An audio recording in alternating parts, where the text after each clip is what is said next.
the only things that you can do to increase your ad spend on Amazon is launch new campaigns, increase the budgets of existing campaigns, increase the bids on existing keywords that you're targeting, increase the bid by placement. For like, top of search or whatever, meaning you're also increasing the bid, but you're increasing for a specific placement.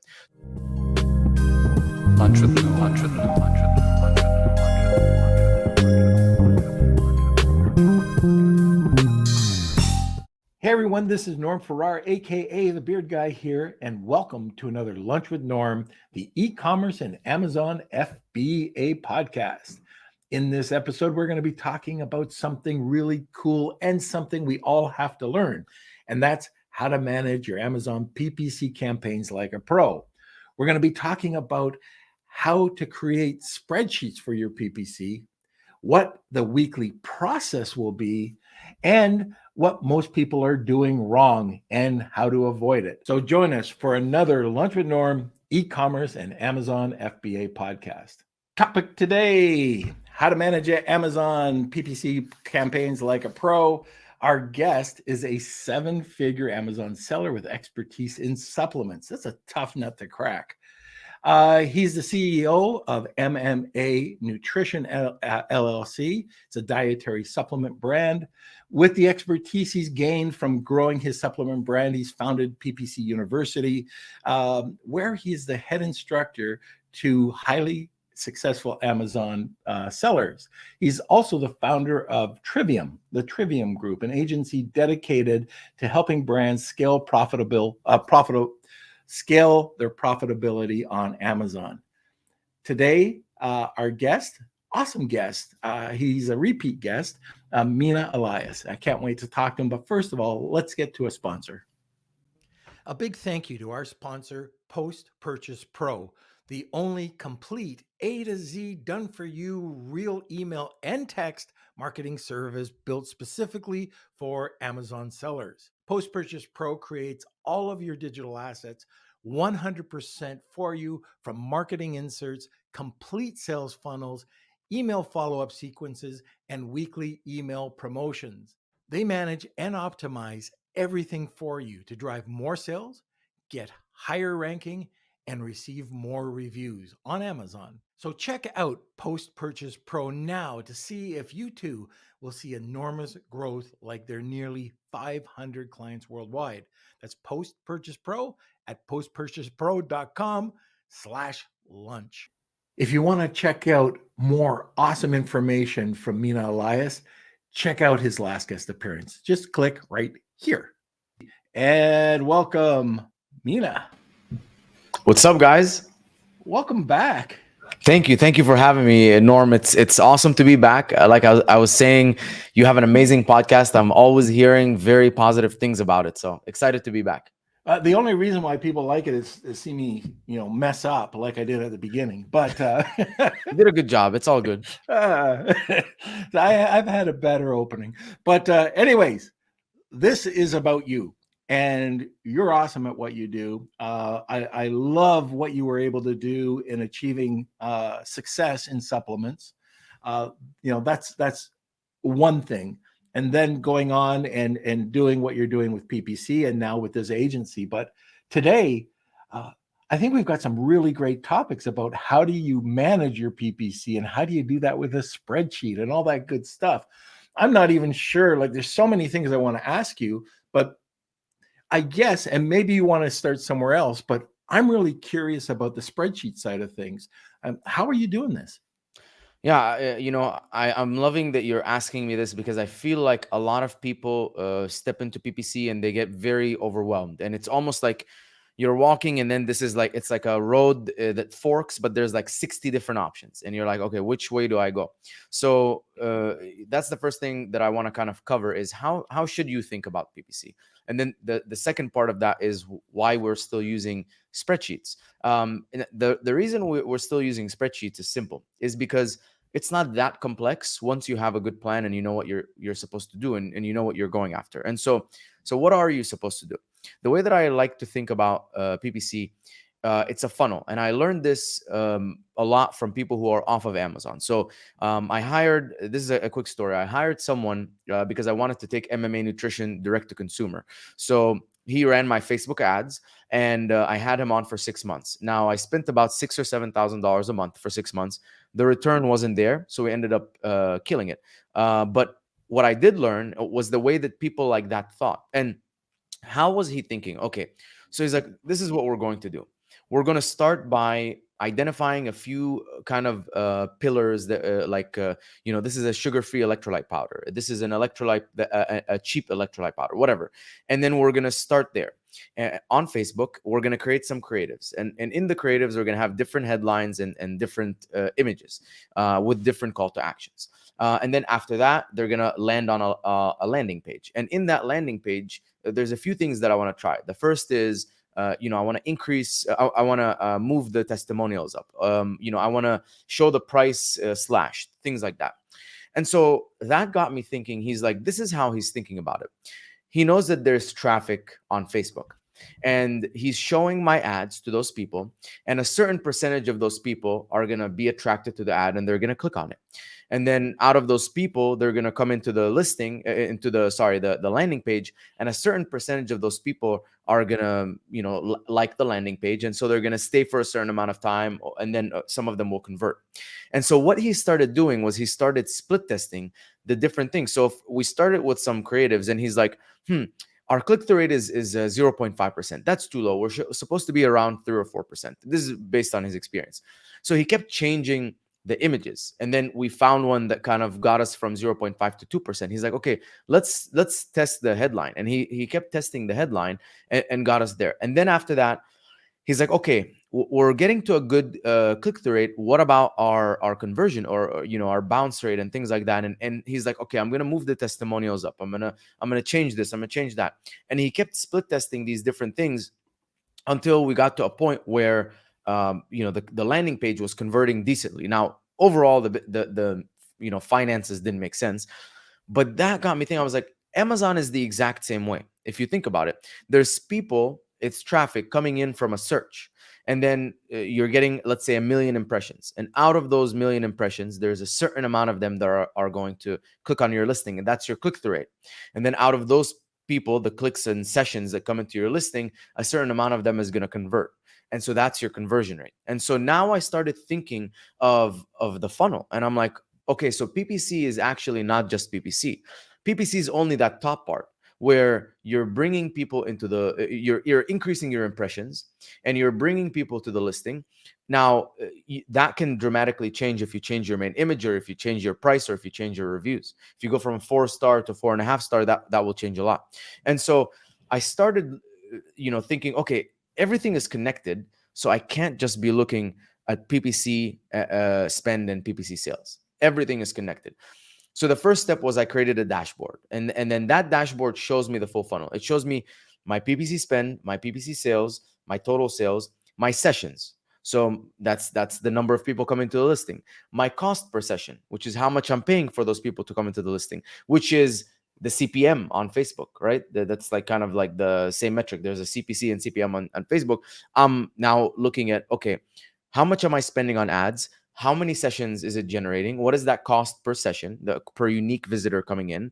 And I blend the sessions together for both paid and organic. And people are like, oh, but like this is not PPC sessions, it's total sessions. I'm like, it's okay, because PPC affects organic, and PPC affects organic. And if you want, you can test that.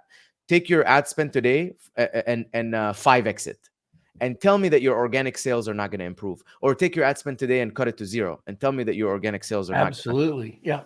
So yeah, I agree.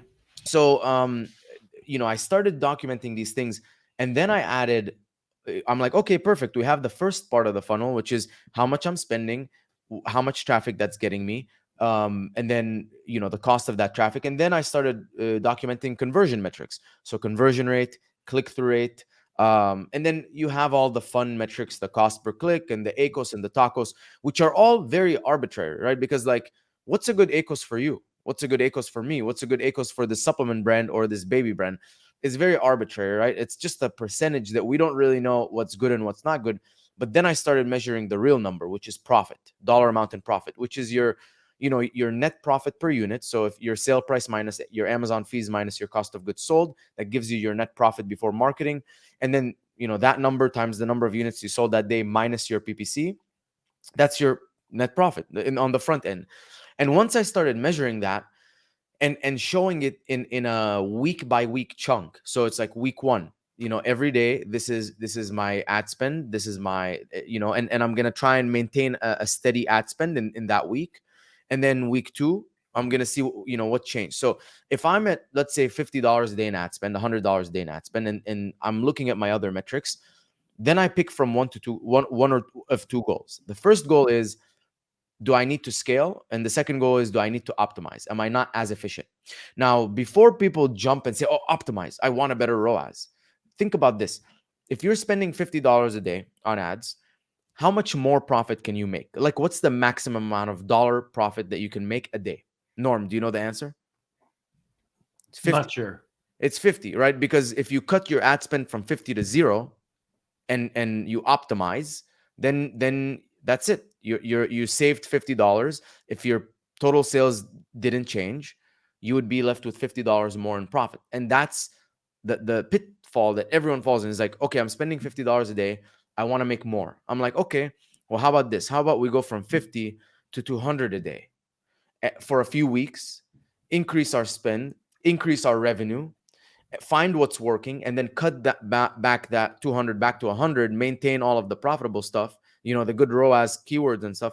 And now you're left with $100 more in profit, which you would have never gotten there if you haven't gone through that scaling cycle first. And so the first thing is, I'm looking week over week. Where are we? Okay, this is my current ad spend. This is my current sales. Do I have any breakage in my conversion rate, click-through rate? Because here's the fastest way you can double your or cut your ACOS in half. Double your conversion rate. So if I have a 3% conversion rate, and I go and I look at the images, and the images don't really sell the product, and I go use like a good company for images and enhanced brand content. Come back, I have new images, enhanced brand content, and all of a sudden, my conversion rate goes from 3 to 6%. Now my ads are exactly the same. The number of people coming in, the sessions are exactly the same. My sales are doubled. And so that's how I started looking at it. What can I do to improve my conversion rate every single week? Can I, have a better main image, a better rest of images, more videos, more questions on the listing, get more reviews? If my price is $35, maybe I try 33 or 29. Maybe at 29, my conversion rate is so much higher than 33 that even if I'm getting $4 less per unit, I'm selling, 20 units more, which 20 units more is gonna, account for that decrease in the price. So that's how I started looking at it. Same with the click-through rate. I'm like, okay, I have a 20 campaigns running for the exact same impressions. I can get twice as much sessions and people coming to the listing, and with the same conversion rate, I'll get double the sales if I just tweak my main image so that it's more attractive. People are clicking on it. So then I started looking at PPC like that. It was no longer PPC is you're spending money driving traffic. No, PPC is now this full thing funnel from start to end, and it's the campaigns that you create generate impressions. You show up in the search. A certain number of those are going to click on you. You get a click-through rate that kind of gives you a quantitative measurement of how well you're doing, against your competition when you show up in the search.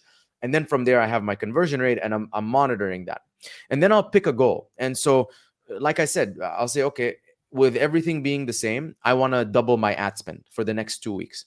So I'll launch campaigns. There's a certain set of things we can do to double ad spend. I can launch campaigns, increase the bids, increase the budgets on my existing campaigns, and increase bid buy placements. Those are the 4 things you can do. You can also launch like sponsor brand and video. Let's keep that aside. Yeah, go ahead. Can we just go through slowly? Just mention those 4 things that you can do again. Okay, so the only things that you can do to increase your ad spend on Amazon is launch new campaigns, increase the budgets of existing campaigns, increase the bids on existing keywords that you're targeting, increase the bid by placement for like, top of search or whatever, meaning you're also increasing the bid, but you're increasing for a specific placement. So those are the only things that you can do. And so you're taking those actions, only those actions, right? You're not mixing increasing bids and decreasing bids, right? Because it's trying to, you're eating more food, but doing more cardio and to like have a better body, and it's like there's two conflicting things. So you're increasing, and then you're monitoring your ad spend. Okay, my ad spend went from $100 a day to now it's 200. How are my sessions? Did my sessions go from 50 sessions a day to 100, or did they go from 50 to 55? If they went from 50 to 55, I did something wrong. I increased bids, I launched the wrong campaigns, whatever, but I doubled my spend and I did not double the amount of traffic. Now, you will rarely ever double your spend and double the amount of traffic. If you double your spend and get like 50% more traffic, that's fine, because you're taking a guess. You're saying, if I increase the bids, if I increase the budgets, if I launch these new campaigns, maybe they're going to bring more people. But we don't know. We're guessing.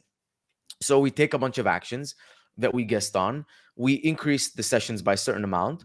We hold that new level for a while so organic can catch up.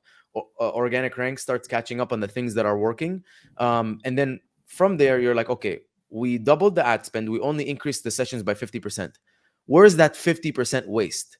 You go and you identify that 50% waste and you cut it.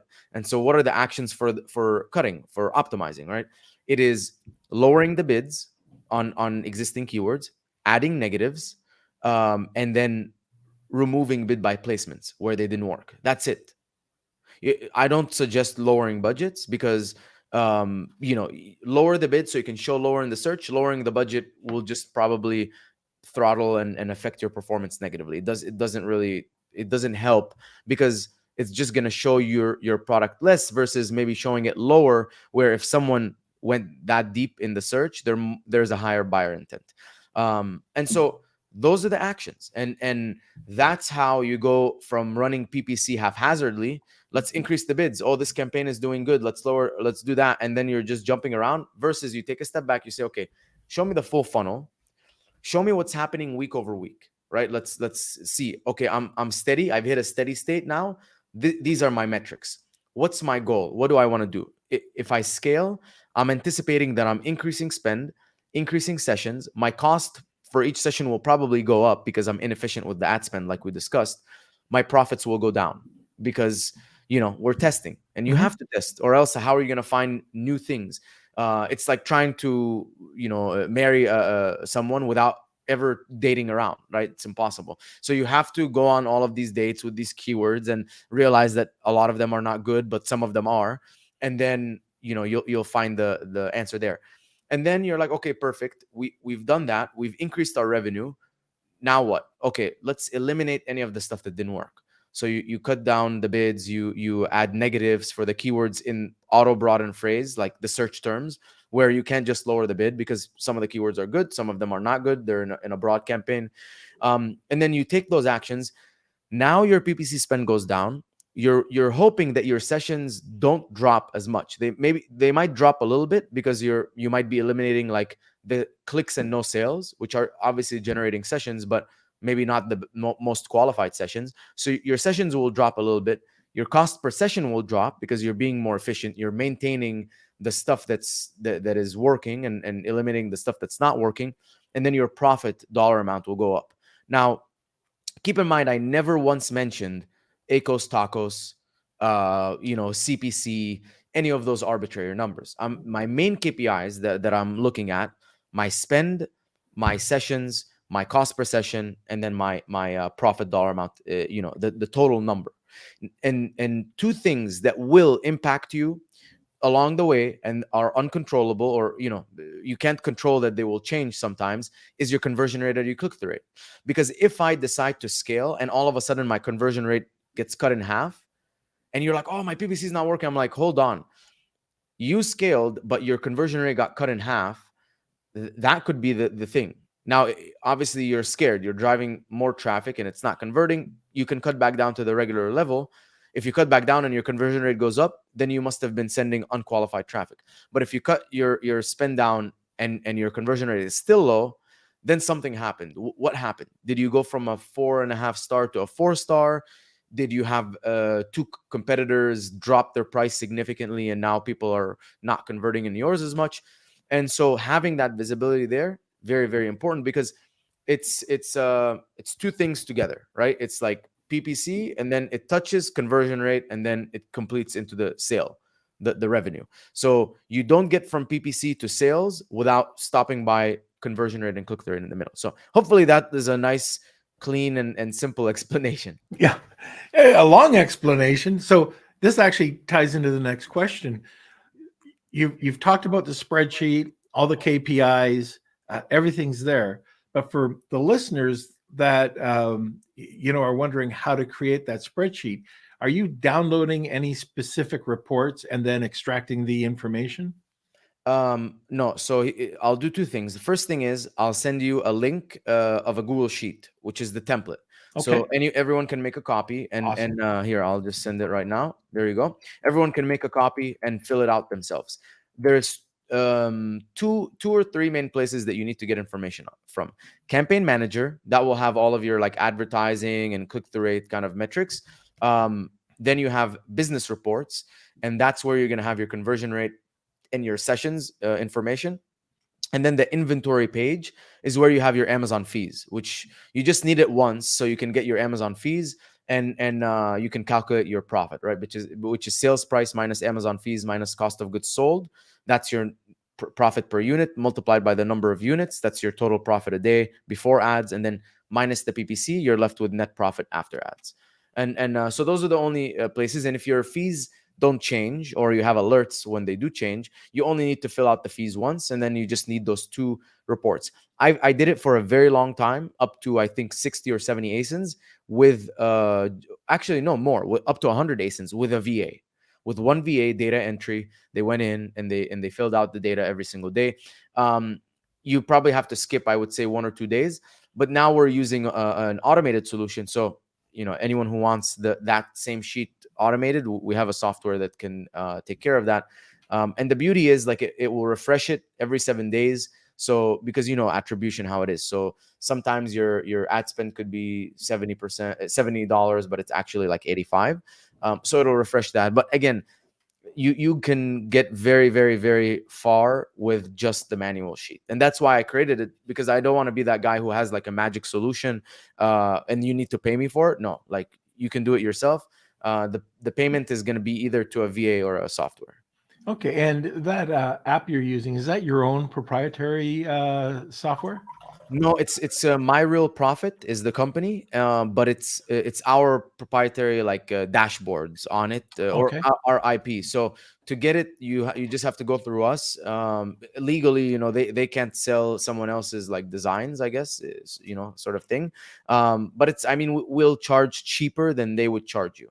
So Okay. it's like a win-win. Yeah.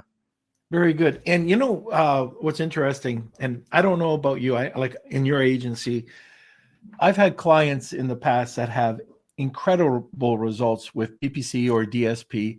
And in fact, the one I see Vandana, I don't know if that's her brother, or somebody else. But anyways, if that's really her, she knows that we had this client that had 25% or 25 times ROAS using DSP. 25. Okay. Uh, they wouldn't add. They just, like, they thought that their ad spend was too much. And I'm sitting there going, you have not optimized your ads, but do you know how much money you would make? Absolutely refused to do it. Wow. Yeah, it was heartbreaking. But let's see what time it is. I know you have a hard stop, and we got a bunch of questions coming in. So look, we have an awesome giveaway. But before I get to it, throw those questions in or comments, because we do have a shorter podcast today, and we'll get to the questions probably in about 5-10 minutes. But throw them into the comment section, and we will try to get to them. If not, we'll throw them into our Facebook group, and we'll beg, borrow, and try to steal Mina and get him to answer some questions. But anyways, we have a great giveaway. You've been listening. He knows his stuff. And the giveaway today, why don't you tell everybody a little bit about it? Okay, so the giveaway, which up until 30 minutes ago, we have not decided yet, but it's a good one. So my full course, which is all of the SOPs that I use to train my team from zero to very proficient in PPC, obviously. I'm giving it away for free. So to one lucky person. So All thank you right. guys for listening to the podcast and choosing education. And then Norm was gonna pick one lucky winner. Yeah, well, not me. It's Kelsey. Okay, But Kelsey. Mina, awesome. Thank you. That's awesome. So look, we've been listening to you talk. If any of the listeners want it, is hashtag Wheel of Kelsey. Tag 2 people, and you'll get a second entry. So, anyways, that's awesome. Thank you so much.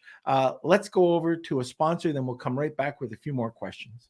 I Perfect. want to thank Jeff Schick Legal for sponsoring this episode of Lunch with Norm. You've probably heard on the podcast about Amazon suspensions.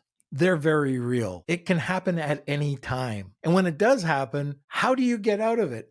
How does the little guy like you and me get out of these suspensions without paying an arm and a leg in legal fees? This is where Jeff Schick Legal is here to help. For a very low monthly retainer, for only $89, get access to Amazon attorney Jeff Schick. That's right. You can sit back, relax, enjoy that cup of coffee while listening to the Lunch with Norm podcast, knowing that you have an advocate and a partner in your business success. But wait, just mention Lunch with Norm and receive 50% off the first 2 months. Get the protection you need and visit jeffschick.com today. That's JEFFSCHICK.com. Now let's get back to the show.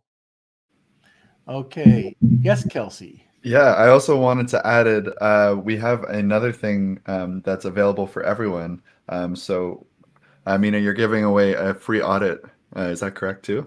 Yes, yeah. If anyone wants our team to go look at their PPC campaigns, basically what we'll do is we'll go in, we'll look at your portfolios, campaign names, budgets. Inside the campaign, we look at the ad group structuring. We look at placement reports. We look how many keywords you have, and if keywords need to be like bids need to be higher or lower, we tell you which ones. And we look in your search term report for keywords that need to be negative. We look at your organic rank. We also do a quick analysis of the listing. It's about 30 to 40 minutes long, completely free. So if you want, I highly recommend it. I mean, it's eye-opening. You don't have to hire us to get it or anything like that. It's just our kind of like free value to the community. Oh, that's awesome. And that's why you're awesome. Okay. So I know that we've got a bunch of questions that have come in, but one of the things I just want to hit on, what are some of the mistakes Amazon sellers are making right now? Mistakes. Okay, let's talk about mistakes. So first of all, not having that clarity, in terms of traffic and conversions. So they're looking at their PPC one-sided as PPC. They're looking only at Campaign Manager, but they're not connecting the full, their PPC to their sessions, to their conversion, click-through rate, conversion rate, and profit. And they're hyper focusing on ACOS and TACOS metrics, which don't really matter, because you can have a 12% TACOS and make $1,000 a week, or you can have a 18% TACOS and make $20,000 a week. And I prefer the latter, obviously. So that's number one. Number two, having multiple ad groups inside of a campaign. I've been talking about this for a very long time. I would love if Amazon allowed us to set a budget per ad group, because then we can control how much money goes into each ad group. But since it's only on a campaign level, we have no control on where the money goes. It could go 90% to one ad group, 10% to the other. And so we'll see some gems in like the second ad group that aren't getting any love, because the first ad group might have like bigger, more higher search volume keywords that suck all of the budget. Besides that, I also see too many keywords in an ad group. I suggest 5 and less. What I've seen is you can just go in and look at any of your ad groups with more than 5 keywords, 10, 15, 20, 100, and sort by spend or sort by sales. And you'll notice that usually 5, maximum 10 will get sales, and it's probably like 5 that get sales, and then the rest of them are getting like 1 sale a month. And in that case, I would recommend to just pause any of the keywords that are not generating sales or spend and launch them in their own campaign so they can get some love there. Too low of campaign budgets is also something that I've seen, where sometimes we just go look at some campaigns with a good return on ad spend. We increase the budget from 50 a day to 500 a day, right? It's not going to spend 500 a day, but Even if it's only spending $35 a day, now it's spending, $85 a day. And so you were able to more than double the ad spend at a good return on ad spend, just by increasing the budget. So beware of low budgets. They usually hurt performance anecdotally. I don't know why. It could be a throttling issue where Amazon sees, you have a $50 budget, your cost per click on average is $1, you can only afford 50 clicks, let's not show you as much. Versus you're like, I have $1 bid which is shown to be profitable for me, I'm willing to spend $10,000. And they're like, yeah, but like at that bid level, we're only showing you on middle of page 2, and so you're only going to get probably like 20 clicks. So that's where versus. And if you want to increase the amount of clicks, you increase the bids and you show up a little bit higher. Not auditing their auto broaden phrase campaigns enough, and not having like a good cadence. I already saw one question: how often do you optimize bids? It's based on how much you're spending. And so if you're spending, let's say, $10 every week, on average on all of the keywords, then you would probably wait 7 days, right? Because then you have a lot of keywords with significant data. But if you're spending $10 every 2 days on most of your keywords, because you're spending a lot of money, then you should probably check in every 2 days, because you don't want to say, okay, I'm going to look in every 7 days, and then you wait 7 days, and then you go look at your search term report, and then there's 7 keywords that spent $45 with no sales, and you're like, okay, why did I let those continue to go? Some people say, well, what about automation? I love maybe like an automated alert, but like just an automation where a computer goes in and just does stuff. Sometimes it's not accurate, because sometimes you look at a keyword and it says that it spent money and didn't make any sales, and then you refresh maybe a couple days later and it actually did make sales, but the attribution was delayed. So be careful of using this automation software that does not, like, it's like a robot, right? They look at you and they kill you or they keep you. So just beware of that. Those are kind of the main kind of common mistakes that I see people doing. Obviously, not utilizing portfolios well enough. I like to have one portfolio per parent ASIN, and then put all of the campaigns in that portfolio, so I can very easily kind of see, okay, this keyword, this product is this performance, this product is this performance. And I also like to have very clean campaign names. So we have like a product code, and then if it's sponsored product, sponsored brand, or sponsored display, like SP, SB, or SD. And then the type, is it close match, loose match, complements, substitutes, broad phrase, exact, category targeting, product targeting, whatever, video. And then after that, the source of the keywords and the purpose of the campaign. So did it come from Helium 10, or did it come from the search term report or product opportunity explorer? And then what's the purpose? Is it just a standard campaign, or is it a ranking campaign where you're like, okay, ranking campaigns should have like a 85-90% ACOS, no problem, versus like a standard campaign, you don't want it to have too high of an ACOS, even though, again, like ACOS is not the most accurate, because it doesn't tie into your organic sales, but it's, we have to go off of something, basically. Okay. And I know we're getting tight right now, but one last question from me, and then we'll get into some of the listeners' questions. But your actual weekly process, can you just, bullet point what you go through? Yes. This is the perfect summary, right? Weekly process. Step number 1, on Monday, I get the weekly update on my week-on-week progress for that product. So let's say, I see how the spend changed, how the sales changed, everything like that. Then step 2, I pick a goal. So it's either bulking or optimizing or maintaining things the same. Or maybe I just keep everything and I focus on click-through rate and conversion rate that week. Then from there, once we have a goal, we pick the set of actions that is going to get us there. So if it's scaling, it's increasing bids, increasing budgets, increasing launching campaigns, and increasing bid by placement. If it's optimizing, it's lowering bids, adding negatives, and removing bid by placements that didn't work well. That's it. Those are the actions. Once I have a decision what I'm doing, I'm anticipating what's going to happen. I pick a set of actions. I take those actions, and again, the criteria is going to change from person to person. I could say I lower the bids for anything above 50% ACOS. You could lower the bids for anything above 50% ACOS, but see a negative result. So pick a number, work there, evaluate what happened. What were the results when you lowered? Maybe lowering by 50% ACOS was too aggressive. And then iterate and iterate and iterate, and that's it. All right. Very good. Kelsey, let's get to the questions. All right, and I do want to remind everyone there is the Wheel of Kelsey. So if you'd like a free course, we're giving that away. With Hashtag Wheel of SOPs, by the way. Yep. So write hashtag Wheel of Kelsey in the comments, tag 2 people, and you'll get entered. We already got a bunch of entries already, but yeah, let's jump into the questions. From Tony, with PPC costs only increasing, how can new products or sellers compete with big budgets of others? Having a better product. I mean, if PPC costs are increasing, then you want for that same traffic, the largest amount of people to choose you.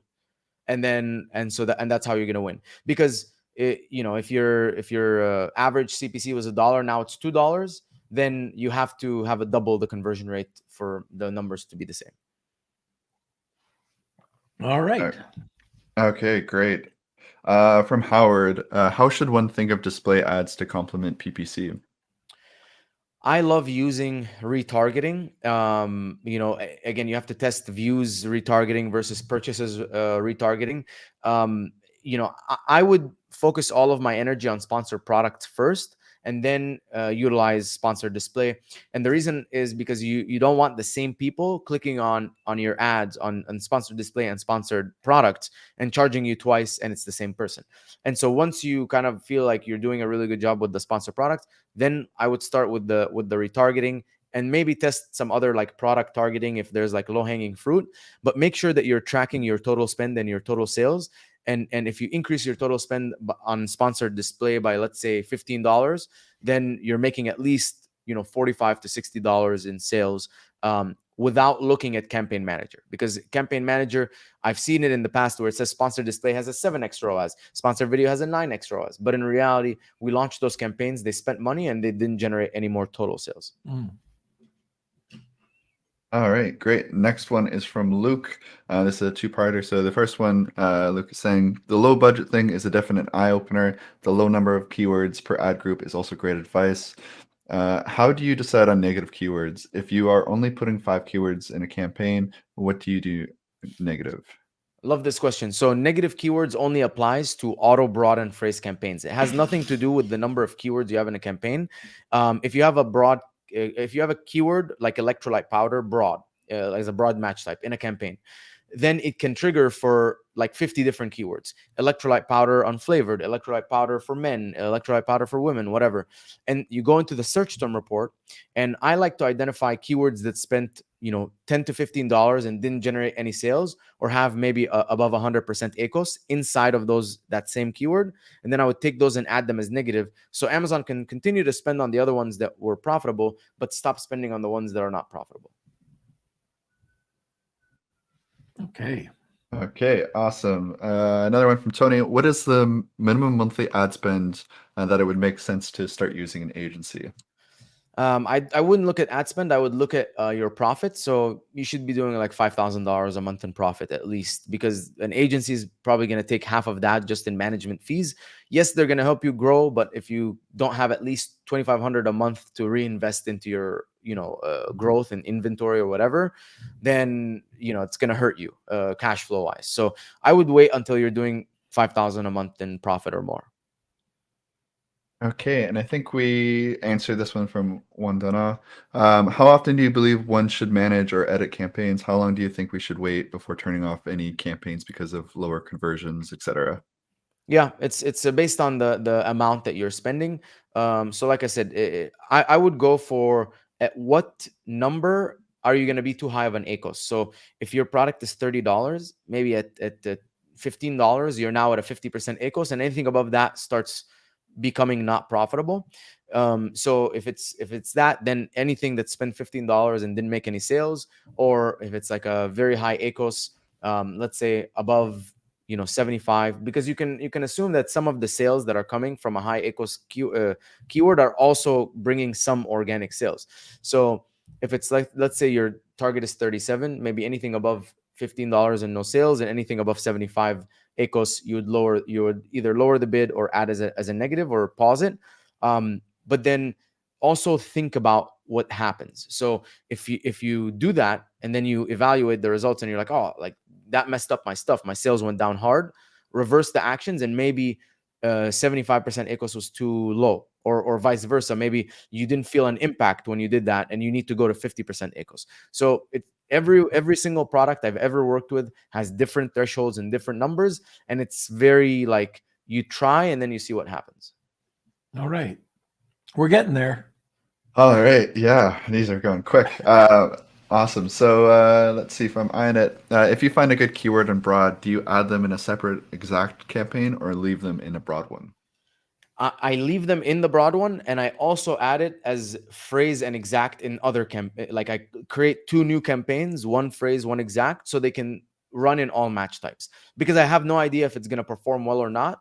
So I'm going to test it. If it performed well in broad, it potentially might perform well in phrase and exact, but I'll never pause it in broad or move it or anything or touch it, because Amazon is so sensitive that if it's working somewhere, you leave it. If you try and move it or something, it might stop working, which is, it's hurt me so many times in the past. All right, and we got 2 more. Second last is from Tony. Does the broad match modifier work? What are your thoughts on it?